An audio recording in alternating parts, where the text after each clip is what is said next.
आज ये मेहमानदारी मैं और आप मिलकर निभाएंगे उन तमाम लोगों के साथ जो मेरे साथ स्टूडियोज़ में मौजूद होंगे। तो बाकायदा ट्रांसमिशन का आगाज़ करते हैं और सबसे पहले जो मेरे साथ स्टूडियोज़ में गेस्ट मौजूद हैं मैं उनका इंट्रोडक्शन कराना चाहूँगी।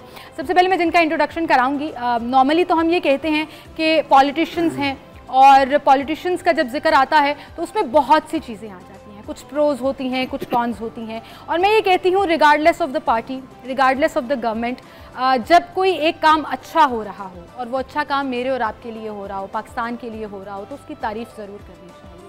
तनकीद भी हम करते हैं, पसंद नापसंद भी रखते हैं, लेकिन अच्छे काम की तारीफ़ के साथ साथ खुश दिली से उसको एक्सेप्ट भी करना चाहिए। तो मैं मेंबर हैं जी पंजाब असम्बली के और चेयरमैन PHA भी हैं जो आज हमारे साथ स्टूडियो में मौजूद हैं, गजाली सलीम भट्ट साहब। उनसे मैं बात करूंगी और उन्हें खुशामदीद कहूँगी। अस्सलाम वालेकुम सर। बहुत शुक्रिया। क्या हाल है सर? आप शुक्र है। ईद बहुत बहुत मुबारक। अल्हम्दुलिल्लाह, बहुत खैर मुबारक, आपको भी बहुत मुबारक सर। बहुत शुक्रिया जी। और दूसरे जो हमारे साथ आज मेहमान मौजूद हैं उन्हें हम मसीहा कहते हैं। और डॉक्टर्स के बारे में जब भी बात होती है कि एक तो उनकी छुट्टी कोई नहीं होती, वो छुट्टी वाले दिन भी वो छुट्टी नहीं होती, क्योंकि हर वक्त कहीं ना कहीं उनका ध्यान अपने उन तमाम लोगों के साथ, अपने तमाम साथ जुड़े लोगों के लगा रहता है। और उन्होंने यकीनन ईद का पहला दिन जो है वो घर के बजाय अस्पताल में अपने तमाम स्टाफ और मरीज़ों के साथ भी गुजारा और उनको भी टाइम दिया। और जिस तरह से वो अपने इंस्टीट्यूट को, अपनी यूनिवर्सिटी को, फातिमा जनाह मेडिकल यूनिवर्सिटी का अगर मैं जिक्र करूँ, जिस तरह से उन्होंने संभाला हुआ है पिछले कुछ सालों में, उसकी शक्ल और उसका जो पूरा स्ट्रक्चर है वो चेंज करके रख दिया। एक बेहतर पोजीशन में आज वो यूनिवर्सिटी जो है वो स्टैंड आउट करती है। और फिर उसके साथ एफिलिएटेड जो हॉस्पिटल है, गंगाराम हॉस्पिटल, क्या ज़बरदस्त वहाँ पर सर्विसेज प्रोवाइड की जा रही हैं। और स्पेशली इन ये कुछ अरसे में, कोई 1.5-2 साल के अरसे में अगर हम देखें तो बहुत सी चीज़ें उसमें तब्दील हुई, बहुत सी चीज़ें बेहतर भी हुई। और इसका सारा क्रेडिट मैं हमेशा कहती हूँ लीडरशिप को जाता है। और हमारे साथ VC Fatima Jinnah medical university professor doctor Khalid Masood Gondal साहब मौजूद हैं, उन्हें मैं खुशामदीद कहूँगी। अस्सलाम वालेकुम। वालेकुम अस्सलाम। क्या हाल है जी? आज ईद मुबारक हो सर। आपको ईद बहुत बहुत मुबारक। थैंक यू और बहुत शुक्रिया। डॉक्टर साहब, जब ये हम जिक्र कर रहे थे ना कि डॉक्टर्स का जो छुट्टी नहीं होती है, तो ऐसा ही कुछ पॉलिटिशियंस के साथ भी होता है। सियासतदानों की भी छुट्टी कोई नहीं होती है, अपेरेंटली छुट्टी होती है लेकिन छुट्टी नहीं होती। सही है भट्ट साहब? हाँ, यहाँ से अगर हम लोग अपने बच्चों के साथ कहीं भाग जाते हैं 3-4 दिन के लिए, फिर छुट्टी मिल जाती है।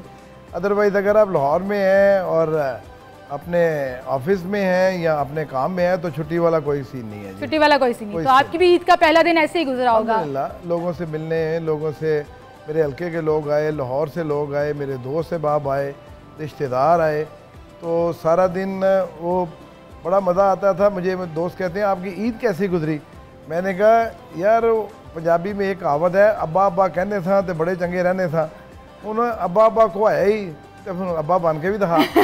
तो कहने का मतलब ये है कि हम लोग फिर अब उस स्टेज पे आगे हुए हैं जहाँ हमने अपने बच्चों को, अपने इर्द गिर्द के लोगों को, अपने रिश्तेदारों को मिलना है और बड़े गर्मजोशी से मिलना है और बड़ा वाम मिलना है उनसे, ताकि उनमें जो हमारे तरफ से कुछ ऐसी बातें कभी वह महसूस करते हैं कि दूरी हो गई हुई है, उस दूरी को हम लोग ईद वाले दिन अल्लाह की मेहरबानी से उसको ख़त्म कर। अच्छा, ये फैक्टर आता है, ये जो दूरी वाला आपने फैक्टर कहा, क्योंकि काम की नौइयत और मसरूफियत। डॉक्टर साहब, आपके साथ भी ये बड़ी शिकायत होती होगी कि सारा सान जो है वो आपके रिश्तेदार, आपकी फैमिली ये शिकायत आपसे करते होंगे कि आप तो नज़र ही नहीं आते, आपने तो आना जाना भी छोड़ा हुआ है, क्योंकि मसरूफियात इतनी होती है। तो आपको भी फिर ईद पर ही टाइम मिलता है फैमिली को टाइम देने का, दूर दराज के रिश्तेदारों से बात करने का, जाने का? देखिए जी, ईद की तो मेरा एक सेट पैटर्न होता है ना, और ये गुज़श्ता तकरीबन 20 साल से है। ईद पड़ी, घर वालों के साथ बैठे, कब्रिस्तान में हाज़िरी दी, दुआ मांगी, इसके बाद अस्पताल चले गए। कम से कम 2-3 घंटे मैं देख रही थी कल टीवी पर, कल भी कि आप अस्पताल में सबसे मुलाकात कर रहे थे पेशेंट के साथ। उसकी वजह यह है कि वो डॉक्टर जो दूर दराज इलाकों से आए हुए मरीज़ों के साथ अपनी ईद बना रहे हैं, जब वो ख़ुद देखते हैं कि हेड ऑफ इंस्टीट्यूशन मौजूद है, प्रोफेसर हमारे दरमियान मौजूद है, तो तकरीबन उनकी एक लिहाज से ईद की कॉन्सलेशन हो जाती है। इस तरीके से शाम को फिर वक्त जो होता है वो रिलेटिव्स का होता है और ये हमारी रूटीन है। सर, दावत का होता है। आप फूडी भी हैं, आप खाना भी अच्छा खाते हैं, वो दावतों का वक्त होता है, खुलकर बोले। लेकिन वो रिलेटिव के साथ दावत ही होती है। हाँ। क्योंकि मेरी बहन का घर भी लाहौर में है, तो एक ईद पे सारे मेरे घर आते हैं, एक ईद पे हम बहन के घर आते हैं। ये सही है, बारियां लगाई। खानदानी रवायात हमारी, अल्लाह का शुक्र है कि बरसों से जो है उसी तरीके से कायम। ज़बरदस्त। और ये रवायात ही हैं जो हमारे कल्चर को, हमारे प्यारे मुल्क को थोड़ा डिफरेंट बनाती हैं। बिल्कुल ठीक। तो बट साहब, आप कैसे टाइम निकालते हैं बच्चों के लिए, बेगम के लिए, शॉपिंग के लिए? कभी गए हैं साथ खुद? ऑब्वियसली जाते हैं टाइम निकाल के? पिछले अब रमज़ान में हम लोग अपने बच्चों के साथ 2 दफ़ा मैं गया हूँ जी, उनकी इफ्तारी के साथ उनके लिए, लेकिन उसमें 4 दिन का गैप डाल के मैं गया हूँ। आज उन्होंने बुकिंग करवाई, मैंने कहा जी कल जाएंगे, वो कैंसिल करवाई, फिर कल जाएंगे, फिर कल जाएंगे। कुछ कॉम्प्रोमाइज़ फैमिली को करना पड़ता है। हाँ कर लेते हैं, वो भी थोड़े से अब इसमें इन्वॉल्व हो चुके हैं और उनका भी पता है कि मैं कोई घूमने फिरने के लिए नहीं कहीं जाता, मैं ऑब्वियसली काम पे जाता हूँ और मेरा बिजनेस है, मेरा एक्चुअली जॉब है, मेरा ऑफिस है PHA का, तो मुझे ये सब जगह पे टाइम देना पड़ता है। बिल्कुल। तो जो अभी डॉक्टर साहब अभी बात कर रहे थे कि फैमिली में किस तरह आप ईद मनाते हैं, हम लोग 8 बहन भाई हैं जी। अच्छा, माशाल्लाह। हाँ जी, हम 8 बहन भाई हैं। तो हमने अपनी अम्मा के घर में ईद वाले दिन, चाहे कोई अमेरिका में है, चाहे कोई सऊदी अरेबिया में है, कहीं भी है, उसने पहुँचना है, अम्मा के घर पहुँचना है जी। ये अच्छा। तो हमारा एक भी वो अगर सारा साल मुलाकात ना भी हुई हो तो वो एक ऐसा दिन है अम्मा के घर में जो हम गुजारते हैं, और उधर ही खाना और उधर ही बैठना और उधर ही गपशप,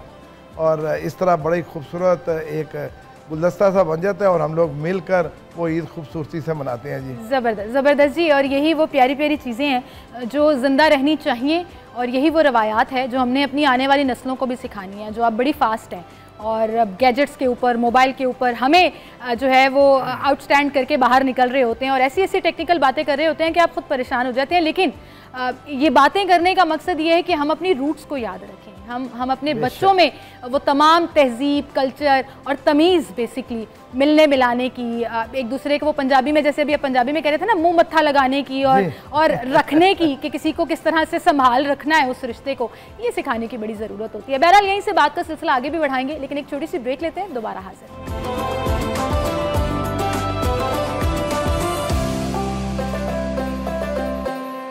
वेलकम बैक नाज़रीन, एक बार फिर से आपको खुशामदीद कहेंगे और बड़ी छोटी ईद की बड़ी बड़ी खुशियाँ आपको बहुत बहुत मुबारक। और जैसे मेहमानदारी चल रही होती है और खाए पिलाए बगैर तो हम अपने मेहमानों को जाने नहीं देते, तो सुबह का वक्त है, थोड़े से स्नैक्स जो हैं वो हम आपको ज़रूर सर्व करेंगे। और हमारे साथ मेहमान भी मौजूद हैं जिनसे हम गपशप भी लगा रहे हैं, बात भी कर रहे हैं, और ईद के हवाले से बात हो रही है, त्यौहार, कल्चर, ये सारी चीज़ें कितनी ज़रूरी होती हैं, इस पर बात हो रही है। और फिर साथ साथ जब हम कोई ईद की फेस्टिविटी होती है तो हम अपनी तैयारियों के साथ साथ ख़वातीन इससे बहुत रिलेट करेंगे कि पूरे घर की सफाई सुथराई होती है, ऐसे पर्दे उतर रहे होते हैं, ये चादर भी ले आओ, वो चादर भी ले आओ, ये वाला कर्टन तो बिल्कुल ही हमने धुलवा लेना है ना, वो वाला काम होता है ना कि घर प्यारा लगे, खूबसूरत लगे। वैसे ही इस दफ़ा लाहौर को जो सजाया गया ईद की फेस्टिविटीज़ के हवाले से, वो आप बाहर जब निकले किसी रिश्तेदार के घर जाते हुए तो आपको ऐसा साफ़ सुथरा लाहौर और ख़ूबसूरत लाहौर, चाहे लाइटिंग के हवाले से है, प्लांटेशन के हवाले से है, किस तरह से प्रिम प्रॉपर हर चीज़ का कटआउट जो है वो आपको नज़र आ रहा है रोड्स के ऊपर, उसका क्रेडिट हमारी PHA को भी जाता है। और PHA ने पिछले 1-1.5 साल में जिस तरह से काम किया है,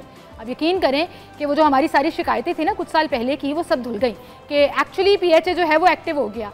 तो बट साहब, इसका क्रेडिट आपको जाता है। देखिए, और जैसे आपने PHA को एकदम से वो स्पीड अप किया है ना, वो लाहौर की सड़कों पर, लाहौर की मुख्तलिफ पार्क्स में वो नज़र आ रहा है। देखिए, मैं इसका सारा क्रेडिट आप मुझे दे रही हैं, मैं ये क्रेडिट देता हूँ अपनी CM साहिबा को, मरियम नवाज साहिबा को, क्योंकि उन्होंने जो मुझे विजन दिया, उन्होंने मुझे कहा कि पार्क जो है ना, इसकी कैटेगरी हैं A, B और C। उन्होंने मुझे कहा कि आपने A और B जो है ना, ये तो ओपनली सबको नज़र आ रहा है, और ये बड़ी बड़ी रोड्स के ऊपर, और जो हमारी अच्छी जैसे हमारी कनाल रोड है उसके ऊपर, ये सब कुछ ओके है।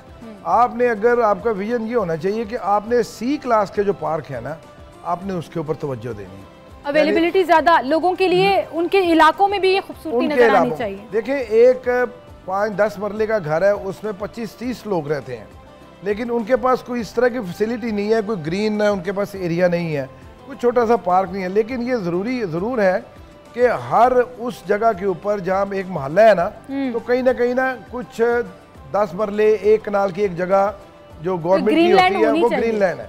तो मैंने उसके ऊपर बहुत तवज्जो की है, और अल्हम्दुलिल्लाह मैं ये समझता हूँ कि 50% तो मैंने अभी तक वो अचीव कर लिया है, कि वहाँ पे जो झूले टूटे हुए थे उनको ठीक करवाया, जो पौधे लगे हुए थे बिल्कुल ख़त्म हो चुके हुए थे उनको ठीक करवाया, इसी तरह जो ट्री उनकी कभी ट्रिमिंग नहीं हुई थी वो ठीक करवाए, और अब देखने में वो खूबसूरत होते हैं। मैं कहता हूँ कि अगर मुझे फ्रस्ट्रेशन है ना अपने घर में, तो मैं अपने घर से निकलता हूँ तो मेरे पास कोई ऐसी खूबसूरत जगह होनी चाहिए, छोटी सी, जहाँ बैठ के थोड़ी देर के लिए मैं ऑब्जर्व कर सकूँ और सोच सकूँ कि मैंने अभी जो मैं गुस्से में था या मैंने जो घर में मैंने जो बातें की हैं वो ठीक की थी। बेगम साहिबा की बात करने लगे हैं आप कि ये जो मर्द हजरात परेशान हो जाते हैं ना घर में बेगमात की आर्ग्यूमेंट से, तो वो निकल के कहीं घर के पास ही पार्क में बैठ जाएं, ये कह रहे हैं आप? मुझे समझ आ रही है। एक्चुअली मैं हमेशा से मैं अपने बच्चों को कहता हूँ कि मैंने अपनी बेगम से बात करनी है ना, बुलाओ जी मुखालिफ पार्टी में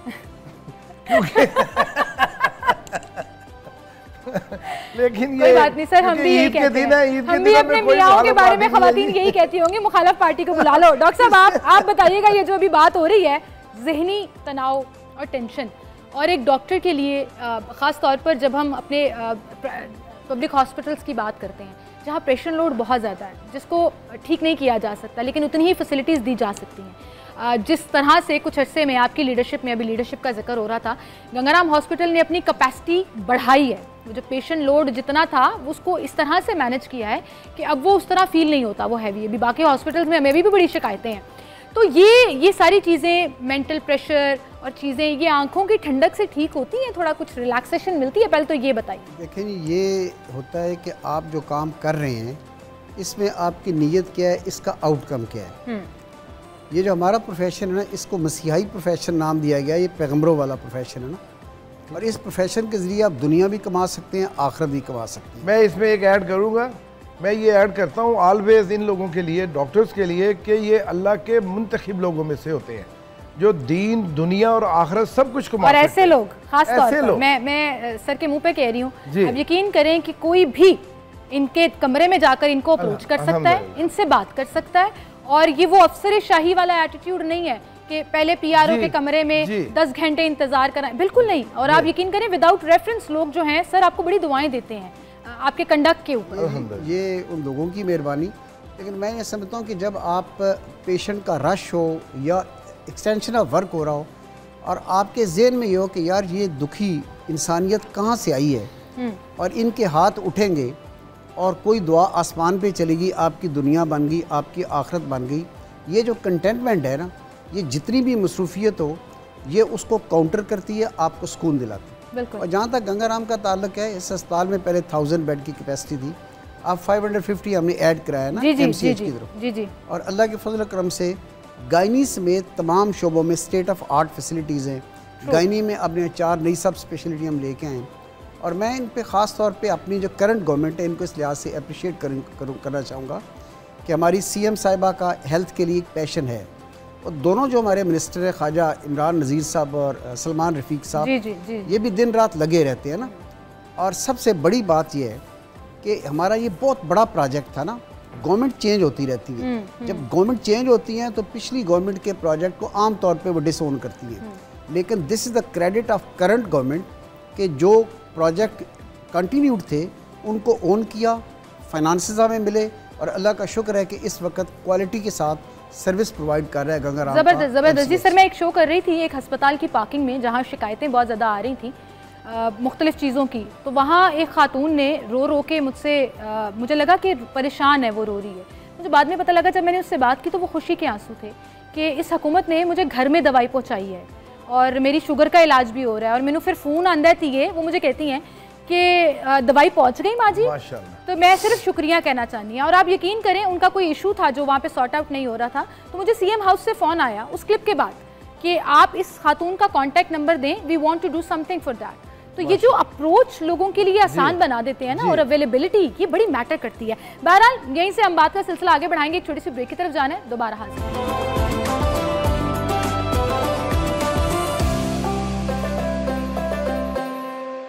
वेलकम बैक नाज़रीन, एक बार फिर से आपको खुशामदीद कहेंगे और गुफ्तगू का सिलसिला आगे बढ़ाएंगे। और ईद और त्यौहार की हम बात कर रहे हैं, तो बट सब कंजूस हैं आप ईदियाँ देने में?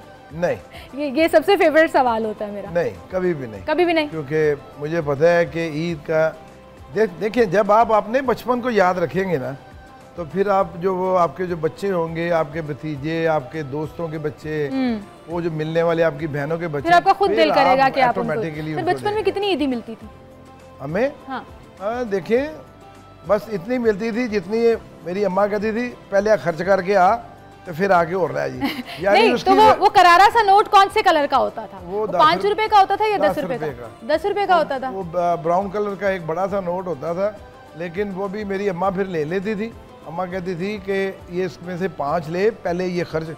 वो अम्मा के एक अपना एक सोचने का अंदाज था। वो कहती थी पैसे ज़्यादा होंगे किधर दूर ना चला जावे तो यही खर्च करके मेरी अम्मा का ना सोचने का अंदाज अलग था, वो मैं अभी आपको बताती हूँ। डॉक्टर साहब आप कंजूस तो बिल्कुल नहीं है, ये तो मुझे पता है। ईदियाँ देने में भी, ईदियाँ बांटने में भी किस तरह से मैनेज करते हैं? लिफाफे बना के रखे होते हैं ये फलां भांजे के, ये भतीजे के नाम लिख के? मैंने हर ईद पे जो मेरी 1 महीने की तनख्वाह है वो बैंकों में कहता हूँ कि मुझे नया नोट दे दें। अच्छा। और वो नया नोट मैंने लेके रखे और कल वो नया नोट इस दफ़ा मिल गए आपको? मिल गए थे। इस दफ़ा तो बैंकों के पास नए नोट ही नहीं थे, पता नहीं किधर किए उन्होंने। ज़ाहिर है मेरी यूनिवर्सिटी के साथ जबरदस्त जी। तो मैंने कहा ये तनख्वाह नए नोटों की सूरत में दे दें और वो जो तनख्वाह है कल ईद पे बांट दी। ज़बरदस्त, ये वाला जज्बा। लेकिन आपको बचपन में ईदी कितनी मिलती होती थी? देखिए आप वो ना पूछिए मुझसे, फिर भी अंदाज़ा। वो बाज़ औक़ात तो सिक्कों की सूरत में मिलती थी और हमारे ज़माने में जो सिक्के थे वो ठीक ठाक थे। वो रुपया बड़ा जो होता है ना, 1 रुपया, वो चांदी टाइप का, वो इतना बड़ा वाला होता था और थोड़ा थिक वाला होता था। वो हमारे बचपन में हुआ करता था। मुझे भी याद है, हालांकि मैं आपके बचपन की नहीं शुरू में तो सिक्के थे। देखा जरूर होगा। हाँ, देखा जरूर, लेकिन आपने वो मेरा ख्याल शायद इस्तेमाल नहीं किया। सर फिर मैंने वो भी देखा, वो 5 पैसे का भी एक होता था जो ऐसे फूल की तरह वो बना होता था। वो सिक्कों तक बात 5th क्लास तक चलती रही, फिर 10 रुपए तक बात चलती है। हाँ, फिर 10 से ज्यादा नहीं याद है। अच्छा, मुझे आज भी याद है अपने वो पुराने करेंसी के नोट, जो 2 रुपए का एक नोट होता था, कितना खूबसूरत कलर था उसका, वो पर्पल और व्हाइट कलर का, ब्राउन कलर का। सर वो 1 रुपए का नोट था, ब्राउन कलर, 1 रुपए वाला नोट था। नहीं, एक ब्राउन कलर का 10 रुपए का भी। अच्छा, वो मुझे नहीं, वो आपसे शायद मैंने नहीं देखा, मेरे से। अच्छा, अभी अम्मियों की बात हो रही थी तो बेगमात आपकी ये जरूर करती होंगी, अब तो मुझे नहीं पता करती है। मेरी अम्मी तो आज भी, शायद हम छोटे होते तो यही करती, ईदी ले लेती थी और फिर कहती थी इसमें से इतनी परसेंटेज सिर्फ मिलेगी, हमने भी आगे देनी होती है। वो जो बैलेंस करने वाला एलिमेंट था ना, वो मैं अब अपने बच्चों के साथ करती हूं। आजकल जब बच्चों को ईदी देने लगे ना, तो अगर उनकी माँ कहे भी कि मेरे पास रखवा दो, कहते नहीं, आजकल वो खुद ही रखते हैं। अलग पिगी बैंक्स रखे हुए हैं, हिसाब मेरा 7 साल का बच्चा है माशाल्लाह, और वो हर 2 मिनट बाद आके काउंट करके बोलेगा ये ब्लू वाले मेरे 10 थे, ये 8 कैसे हो गए। उसने लिटरली मेरे से कल जिद लगाई। और फिर वो क्या करते हैं जी, अब हमारी इकट्ठी हो गई है, now take me to somewhere, जो मैं अपने पैसों से खुद खरीदूंगा। ये आजकल के बच्चे इतने वैसे मेरा कॉन्सेप्ट इस तरह का है कि मैं बच्चों को जो है ना, अगर मेरे भतीजे और भांजे वो छोटे भी हैं ना, तो मैं उनको पैसे नगद में देता हूँ कि अपनी मर्जी से जाके आप परचेज करो। हाँ। ताकि एक तो उसमें कॉन्फिडेंस भी आता है और दूसरा उनको वो हिसाब रखने की आदत शुरू हो जाती है। मैंने 5 रुपए दिए थे, 10 रुपए दिए थे, मैंने 2 रुपए की चीज़ ली, बाकी मुझे कितने आए। तो ये एक, जबकि हमारे ज़माने में ये था, पूछा जाता जो खाना है वो मिल जाएगा आपको, जो लेना मिल जाएगा आपको। मेरा दिल कर रहा होता था कि मैं ये सैंडविच खाऊं, तो मेरी अम्मा कहती नहीं तो बर्गर खा ले। तो ये थोड़ा सा मैंने बच्चों में, जब हम लोग उस स्टेज पे आए। और सर आप लोग ना बड़े मासूम भी होते होंगे, अभी आप बच्चों को कहें ना कि बर्गर खा लो और सैंडविच नहीं खाना, तो वो फिर आपको कहेंगे आप बर्गर खा लो, मैं तो सैंडविच ही खाऊंगा। अब ये वाला एलिमेंट है, तकरीबन ये है। लेकिन फिर ये डिपेंड करता है ना तरबियत पे, ना घर के माहौल पे। घर के माहौल पे तो मैं घर के माहौल में ईस्टर्न टच और रिलीजियस टच हमेशा रखता हूँ। तो अल्लाह का शुक्र है, बड़े बच्चे, मेरे सारे बच्चे डॉक्टर हैं, लेकिन दोनों हाफिज।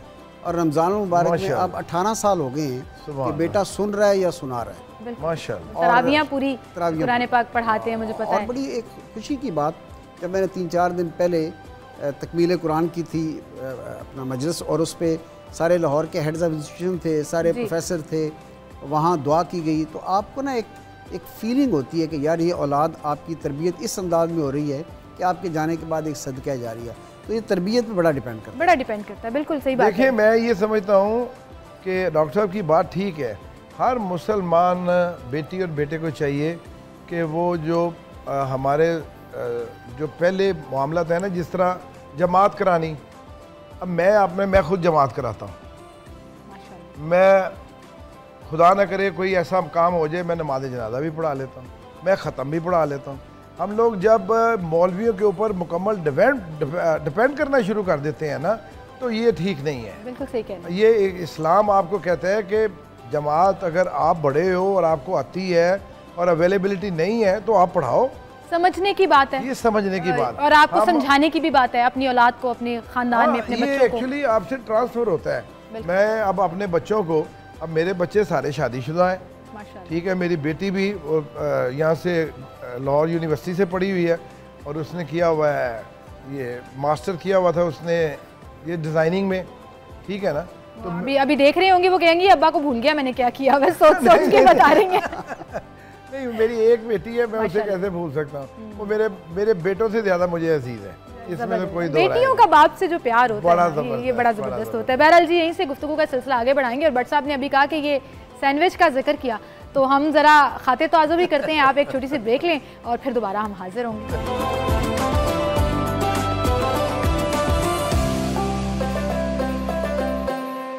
वेलकम बैक नाज़रीन, एक बार फिर से आपको खुशामदीद कहेंगे। छोटी ईद की बड़ी बड़ी खुशियाँ आपको बहुत बहुत मुबारक हो। और ईद त्यौहार पर जब हम मिल बैठते हैं तो सबसे प्यारी बातें ये होती हैं कि हम पुरानी यादों को याद करते हैं। और हम भी यहाँ बैठकर यही कर रहे हैं, बचपन की ईद याद कर रहे हैं, आज के साथ कंपैरिजन कर रहे हैं, किस तरह से हालात जो हैं वो हमें आगे लेकर चल रहे हैं, उसमें भी हंसना, मुस्कुराना, खुश रहना कितना ज़रूरी होता है। और आप कैसे किसी की मदद कर सकते हैं। वो मदद मटेरियलिस्टिकली होना ज़रूरी नहीं है, वो आप किसी को स्माइल देकर, दिलासा देकर, किसी को हौसला देकर, किसी की बात सुनकर भी कर सकते हैं। और ये यकीन जानिए कि ये बड़ी बड़ी बात होती है कि आप अवेलेबल हैं किसी के लिए, और यही वो एक छोटी सी चीज़ है जो आपको बहुत बड़ा भी बना देती है। बहरहाल गुफ्तगू का सिलसिला हम आगे बढ़ाएंगे और ईद की हवाले से हम बात करें तो डॉक्टर साहब, मरीज़ों की सुनवाई और उनके लिए जो उस वक्त एक टेंशन बनी होती है, एक छोटी सी चीज़ में जैसे आपने कहा कि बहुत बड़ी लग रही होती है, उसके लिए डॉक्टर्स के जैसे मेडिकल टर्म में शायद बेड साइड मैनर्स कहते हैं और आम ज़बान में खुश अखलाक होना कि प्रोफेशन का हिस्सा है डॉक्टर्स के, ये कितना ज़रूरी होता है।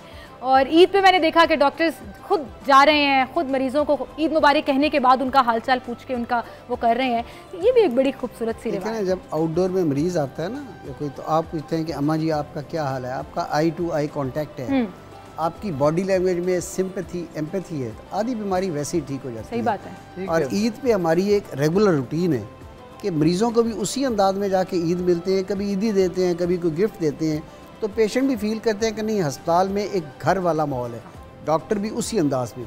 तो अच्छे अखलाकियात वो तो हमारे इस्लाम का एक मेन चीज़ है ना, नबी सल्लल्लाहु अलैहि वसल्लम मुजस्समा अखलाक थे। सो प्रोफेशनलिज्म, एथिकल प्रैक्टिस वो एसेंस है हमारे मेडिकल प्रोफेशन। जबरदस्त। और हमारे अक्सर डॉक्टर माशाल्लाह इसको ऑब्जर्व करते हैं। और मेरे ख्याल से ये हर प्रोफेशन में मस्ट होना चाहिए।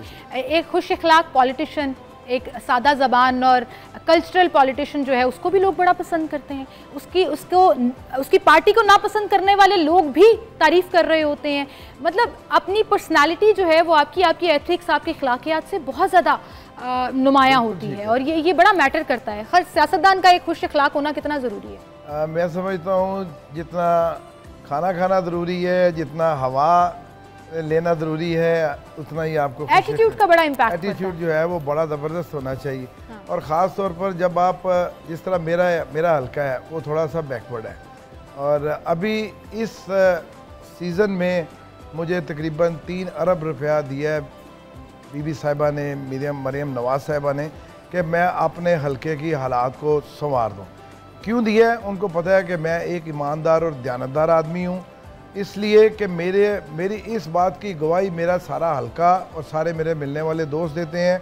मुझे इस बात पे यकीन है कि जो मुझे अल्लाह ताला ने देना है वो अल्लाह ताला ने मुझे दे देना है। लेने का अंदाज़ अल्लाह ने मेरे हाथ में दिया हुआ है, मैंने सही लेना है कि गलत लेना है। तो मुझे ये भी याद है आज तक कि मैंने अपनी शुरुआत कब की थी और कब पहली दफ़ा आप इस हल्के से MPA, what was the year, वो टेन्योर कौन सा था? मैं 2013 में बना था, 2013 और तब से लेकर अभी तक मैं हूँ। उससे पहले लेकिन मुझे इस बात की इंतहाई खुशी होती है जब लोग मुझे ये बताते हैं ना कि भाट साहब वो हमारी गली में इस तरह हो गया और ये चीज़ें ठीक नहीं हैं, तो मैं उनसे कहता हूँ आप गलियों के बारे में मुझे ना बताओ, मैं खुद 4 नंबर गली ताजपुरे का रहने वाला हूँ, तो गलियों के हालात के बारे में मुझे पता है वहाँ पे क्या प्रॉब्लम्स हैं।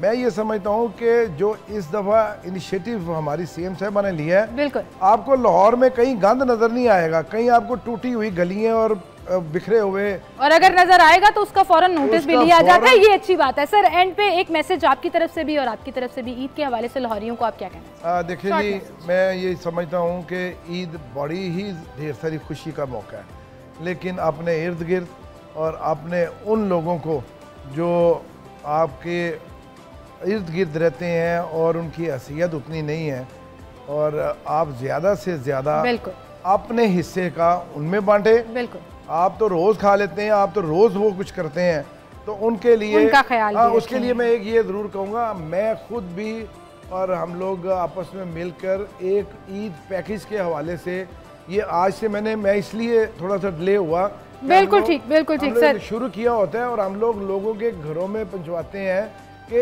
ईद वाले दिन उनके घर में ये ना हो कि खाने पीने की चीजें बिल्कुल। और ये वही बात है जो अभी हम कह रहे थे कि अपने साथ साथ दूसरों का भी ख्याल रखें और खुश रखें। मुझे मुसलसल कहा जा रहा है जी ब्रेक आ रही है और आपने जो है ना बहुत लंबा टाइम खींच लिया। यकीन जाने जब बातें करने पर आते हैं तो हम आगे चले जाते हैं। बहुत शुक्रिया जी आप लोगों का, आप हमारे साथ मौजूद थे।